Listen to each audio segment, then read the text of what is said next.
Hello friends, welcome to my channel. आज के इस वीडियो में हम लोग 2024 के टीआरई 3.0 के क्लास 6 to 8 हिंदी के क्वेश्चन पेपर में पूछे गए हिंदी के क्वेश्चंस का डिस्कशन आपके साथ करेंगे, वो भी बीपीएससी द्वारा जारी किए गए ऑफिशियल आंसर की के साथ। और इससे पहले के वीडियो में हमने पार्ट 1 एवं पार्ट 2 के क्वेश्चंस का डिस्कशन ऑलरेडी आपके साथ कर लिया है। अगर अभी तक आपने उस वीडियो को नहीं देखा है तो उस वीडियो का लिंक आपको डिस्क्रिप्शन बॉक्स में मिल जाएगा, आप उसे जाके देख सकते हैं। तो बिना देरी किए चलिए आज का ये वीडियो स्टार्ट करते हैं। तो पार्ट 3 में हिंदी के 80 क्वेश्चंस पूछे गए थे। तो क्वेश्चन नंबर 71 है, ऑनरेरियम का हिंदी पर्याय है। तो इस क्वेश्चन का सही जवाब है ऑप्शन सी, मानदेय। फिर क्वेश्चन नंबर 72 शुद्ध वाक्य है। तो इस क्वेश्चन का सही जवाब है ऑप्शन सी, कल शाम मूसलाधार वर्षा हुई। फिर क्वेश्चन नंबर 73 तुलसीदास की रचना नहीं है। तो इस क्वेश्चन का सही जवाब है ऑप्शन सी, रामचंद्रिका। फिर क्वेश्चन नंबर 74 वाक्य के उस भाग को जिसमें एक से अधिक पद परस्पर संबद्ध होकर अर्थ तो देते हैं किंतु पूरा अर्थ नहीं देते कहते हैं। तो इस क्वेश्चन का सही जवाब है ऑप्शन सी, पदबंध। फिर क्वेश्चन नंबर 75 थर्राती है वसुधा सारी, है आसमान तड़तड़ा रहा, अरि दल पर कूद पड़ू, उड़कर है रोम रोम फड़फड़ा रहा। उपयुक्त पंक्तियों में कौन सा रस है? तो इस क्वेश्चन का सही जवाब है ऑप्शन ए, वीर रस। फिर क्वेश्चन नंबर 76 विभत्स रस का अस्थाई भाव है। तो इस क्वेश्चन का सही जवाब है ऑप्शन सी, जुगुप्सा।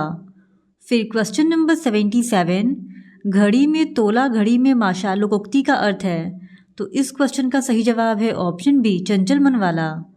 फिर क्वेश्चन नंबर 78 बैंकरप्ट का हिंदी पर्याय है। तो इस क्वेश्चन का सही जवाब है ऑप्शन ए, दिवालिया। फिर क्वेश्चन नंबर 79 निर्वेद किस रस का स्थायी भाव है। तो इस क्वेश्चन का सही जवाब है ऑप्शन ए, शांत।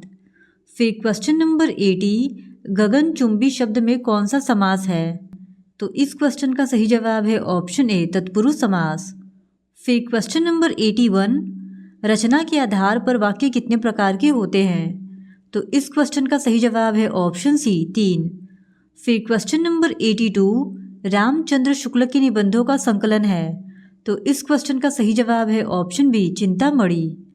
फिर क्वेश्चन नंबर 83 मालिनी छंद के प्रत्येक चरण में कितने वर्ण होते हैं। तो इस क्वेश्चन का सही जवाब है ऑप्शन ए, 15।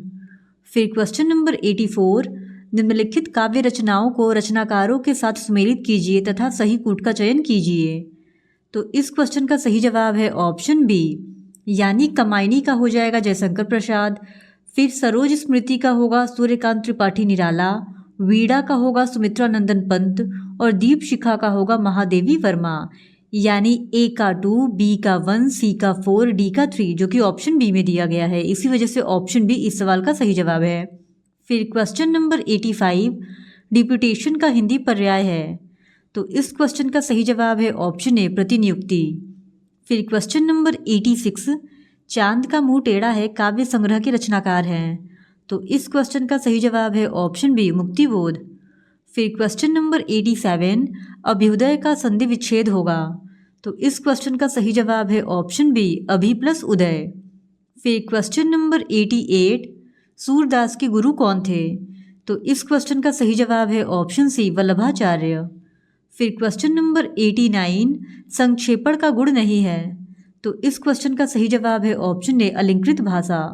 फिर क्वेश्चन नंबर 90 घन आनंद किस काल के कवि हैं। तो इस क्वेश्चन का सही जवाब है ऑप्शन ए, रीतिकाल। फिर क्वेश्चन नंबर 91 देव प्लस इंद्र इक्वल्स टू देवेंद्र में कौन सी संधि है। तो इस क्वेश्चन का सही जवाब है ऑप्शन सी, गुण स्वर संधि।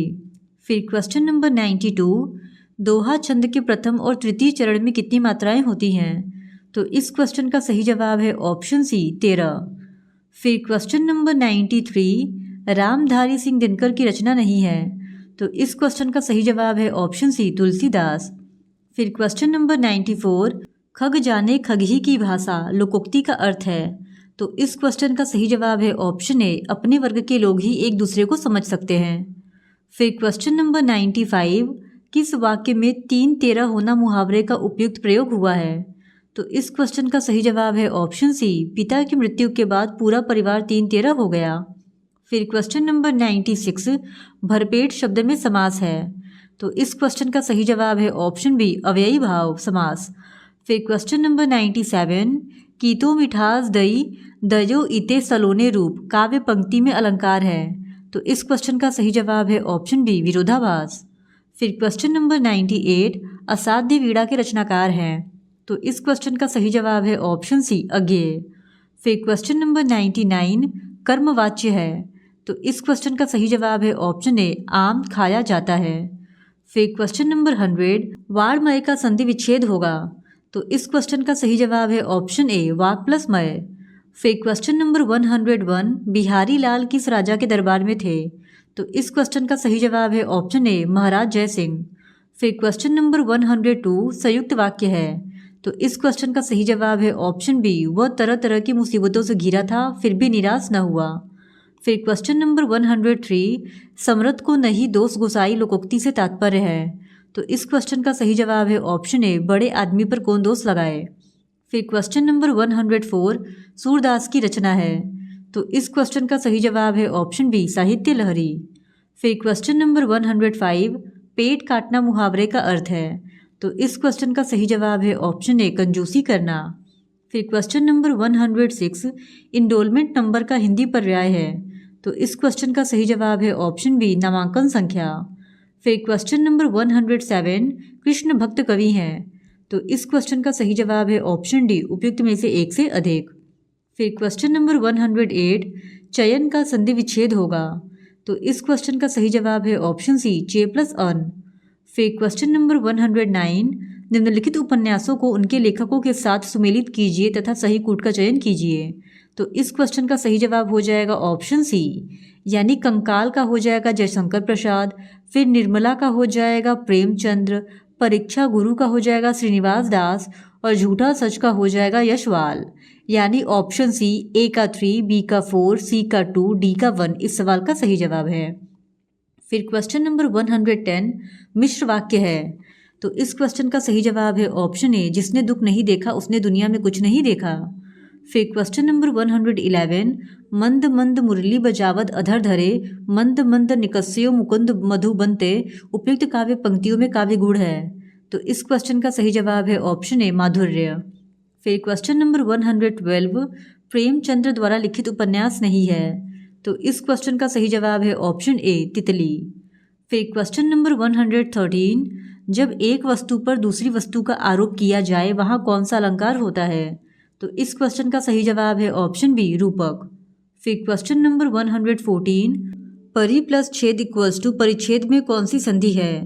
तो इस क्वेश्चन का सही जवाब है ऑप्शन सी व्यंजन संधि। फिर क्वेश्चन नंबर 115, फूले का सकल मही छाई, जनु बरसा ऋतु प्रकट बुढ़ाई काव्य पंक्ति में कौन सा अलंकार है। तो इस क्वेश्चन का सही जवाब है ऑप्शन ए उत्प्रेक्षा। फिर क्वेश्चन नंबर 116, अशुद्ध वाक्य है। तो इस क्वेश्चन का सही जवाब है ऑप्शन सी मैं तो अवश्य ही जाऊंगा। फिर क्वेश्चन नंबर 117, निम्नलिखित रचनाओं को उनके काल के साथ सुमेलित कीजिए तथा सही कूट का चयन कीजिए। तो इस क्वेश्चन का सही जवाब हो जाएगा ऑप्शन बी, पृथ्वीराज रासो का हो जाएगा आदिकाल, फिर पद्मावत का होगा भक्ति काल, बिहारी सतसई का हो जाएगा रीति काल और भारत भारती का हो जाएगा आधुनिक काल। यानी ए का 2, बी का 3, सी का 4 एंड डी का 1। फिर क्वेश्चन नंबर 118, जब वाच्यार्थ और लक्ष्यार्थ से भी शब्द के अर्थ का बोध न हो तब उसका बोध कराने वाली शक्ति कहलाती है। तो इस क्वेश्चन का सही जवाब है ऑप्शन सी व्यंजना। फिर क्वेश्चन नंबर 119, चौराहा शब्द में समास है। तो इस क्वेश्चन का सही जवाब है ऑप्शन सी द्विगु समास। फिर क्वेश्चन नंबर 120, दो शब्दों के संयोग को कहते हैं। तो इस क्वेश्चन का सही जवाब है ऑप्शन बी समास। फिर क्वेश्चन नंबर 121, रामचरितमानस की भाषा है। तो इस क्वेश्चन का सही जवाब है ऑप्शन ए अवधि। फिर क्वेश्चन नंबर 122, चूना लगाना मुहावरे का अर्थ है। तो इस क्वेश्चन का सही जवाब है ऑप्शन बी बेवकूफ़ बनाना। फिर क्वेश्चन नंबर 123, कोटि कुली सम बचन तुम्हारा पंक्ति में कौन सा अलंकार है। तो इस क्वेश्चन का सही जवाब है ऑप्शन ए उपमा। फिर क्वेश्चन नंबर 124, छंद को पढ़ते समय प्रत्येक चरण के अंत में ठहरना पड़ता है उसे कहते हैं। तो इस क्वेश्चन का सही जवाब है ऑप्शन बी यति। फिर क्वेश्चन नंबर 125, भाववाच्य है। तो इस क्वेश्चन का सही जवाब है ऑप्शन बी, उससे बैठा नहीं जाता। फिर नेक्स्ट क्वेश्चन नंबर 126 से 130 तक के लिए एक पैराग्राफ दिया गया है और इस पैराग्राफ को पढ़ के ही क्वेश्चंस के आंसर देने थे। तो क्वेश्चन नंबर 126 है मनुष्य के उच्च चरित्र निर्माण में सहायक है। तो इस क्वेश्चन का सही जवाब है ऑप्शन बी, पुस्तकें। फिर क्वेश्चन नंबर 127 विद्या की अक्षय निधियाँ कहाँ मौजूद होती हैं। तो इस क्वेश्चन का सही जवाब है ऑप्शन सी, पुस्तकालय। फिर क्वेश्चन नंबर 128 स्वाध्याय में सहायक है। तो इस क्वेश्चन का सही जवाब है ऑप्शन सी, पुस्तकालय। फिर क्वेश्चन नंबर 129 हमारा हृदय विशाल और उन्नत कैसे बनता है। तो इस क्वेश्चन का सही जवाब है ऑप्शन बी, पुस्तकों के अध्ययन से। फिर क्वेश्चन नंबर 130 ज्ञान सिंधु का अर्थ है। तो इस क्वेश्चन का सही जवाब है ऑप्शन ए, ज्ञान का सागर। फिर क्वेश्चन नंबर 131 से 135 तक के लिए एक और गद्यांश दिया गया है और इस गद्यांश को पढ़कर भी सवालों के जवाब करने थे। तो क्वेश्चन नंबर 131 है भूमि की उत्पादन क्षमता क्यों घट जाती है। तो इस क्वेश्चन का सही जवाब है ऑप्शन सी, अम्लीय और क्षारीकरण के कारण। फिर क्वेश्चन नंबर 132 कृषि योग्य भूमि में कमी क्यों हुई है। तो इस क्वेश्चन का सही जवाब है ऑप्शन सी, औद्योगिकरण के कारण। फिर क्वेश्चन नंबर 133 औद्योगिकरण के कारण जनसंख्या कहाँ तेजी से बढ़ी है। तो इस क्वेश्चन का सही जवाब है ऑप्शन सी, शहर। फिर क्वेश्चन नंबर 134 हरियाली क्यों नष्ट हो गई है। तो इस क्वेश्चन का सही जवाब है ऑप्शन ए, वनों के विनाश के कारण। फिर क्वेश्चन नंबर 135 लोग गाँव से आकर शहरों में क्यों बसते हैं। तो इस क्वेश्चन का सही जवाब है ऑप्शन बी, रोजगार के लिए। फिर क्वेश्चन नंबर 136 से 140 तक के लिए एक और अपठित गद्यांश दिया गया है जिसको पढ़कर सवालों के जवाब करने थे। तो क्वेश्चन नंबर 136 है शरीर श्रम में क्या लगता है। तो इस क्वेश्चन का सही जवाब है ऑप्शन ए, समय। फिर क्वेश्चन नंबर 137 आरोग्य से तात्पर्य है। तो इस क्वेश्चन का सही जवाब है ऑप्शन डी, उपयुक्त में से एक से अधिक। फिर क्वेश्चन नंबर 138 आलस्य के परिणाम स्वरूप सजा किस रूप में मिलती है। तो इस क्वेश्चन का सही जवाब है ऑप्शन सी, बीमारी एवं कष्ट होना। फिर क्वेश्चन नंबर 139 रोग का प्रभाव किस पर पड़ता है। तो इस क्वेश्चन का सही जवाब है ऑप्शन सी, मन पर। फिर क्वेश्चन नंबर 140 आलस्य को जीतने का क्या उपाय है। तो इस क्वेश्चन का सही जवाब है ऑप्शन बी, शारीरिक श्रम करना। फिर क्वेश्चन नंबर 141 से 145 तक के लिए एक और अपठित गद्यांश दिया गया है। तो क्वेश्चन नंबर 141 है चंद्रिका का पर्यायवाची है। तो इस क्वेश्चन का सही जवाब है ऑप्शन सी, चांदनी। फिर क्वेश्चन नंबर 142 मनुष्य की कीर्ति किससे फैलती है। तो इस क्वेश्चन का सही जवाब है ऑप्शन ए, पुण्य कृतियों से। फिर क्वेश्चन नंबर 143 पाठक और श्रोता किससे नया पाठ सीखा करते हैं। तो इस क्वेश्चन का सही जवाब है ऑप्शन ए, मनुष्य के उज्ज्वल कार्य से। फिर क्वेश्चन नंबर 144 चारण और भाट किसका यशगान करते हैं। तो इस क्वेश्चन का सही जवाब है ऑप्शन बी, स्वावलंबी मनुष्य का। फिर क्वेश्चन नंबर 145 धवल का अर्थ है। तो इस क्वेश्चन का सही जवाब है ऑप्शन डी, उपयुक्त में से एक से अधिक। फिर क्वेश्चन नंबर 146 से 150 तक के लिए एक और अपठित गद्यांश दिया गया है जिसको पढ़कर सवालों के जवाब करने थे। तो क्वेश्चन नंबर 146 है राष्ट्र की गरिमा कैसे घटती है। तो इस क्वेश्चन का सही जवाब है ऑप्शन सी, आपसी लड़ाई और द्वेष से। फिर क्वेश्चन नंबर 147 देश की उन्नति किसकी उन्नति से संबंधित है। तो इस क्वेश्चन का सही जवाब है ऑप्शन सी, व्यक्ति। फिर क्वेश्चन नंबर 148 राष्ट्र की उन्नति कैसे संभव है।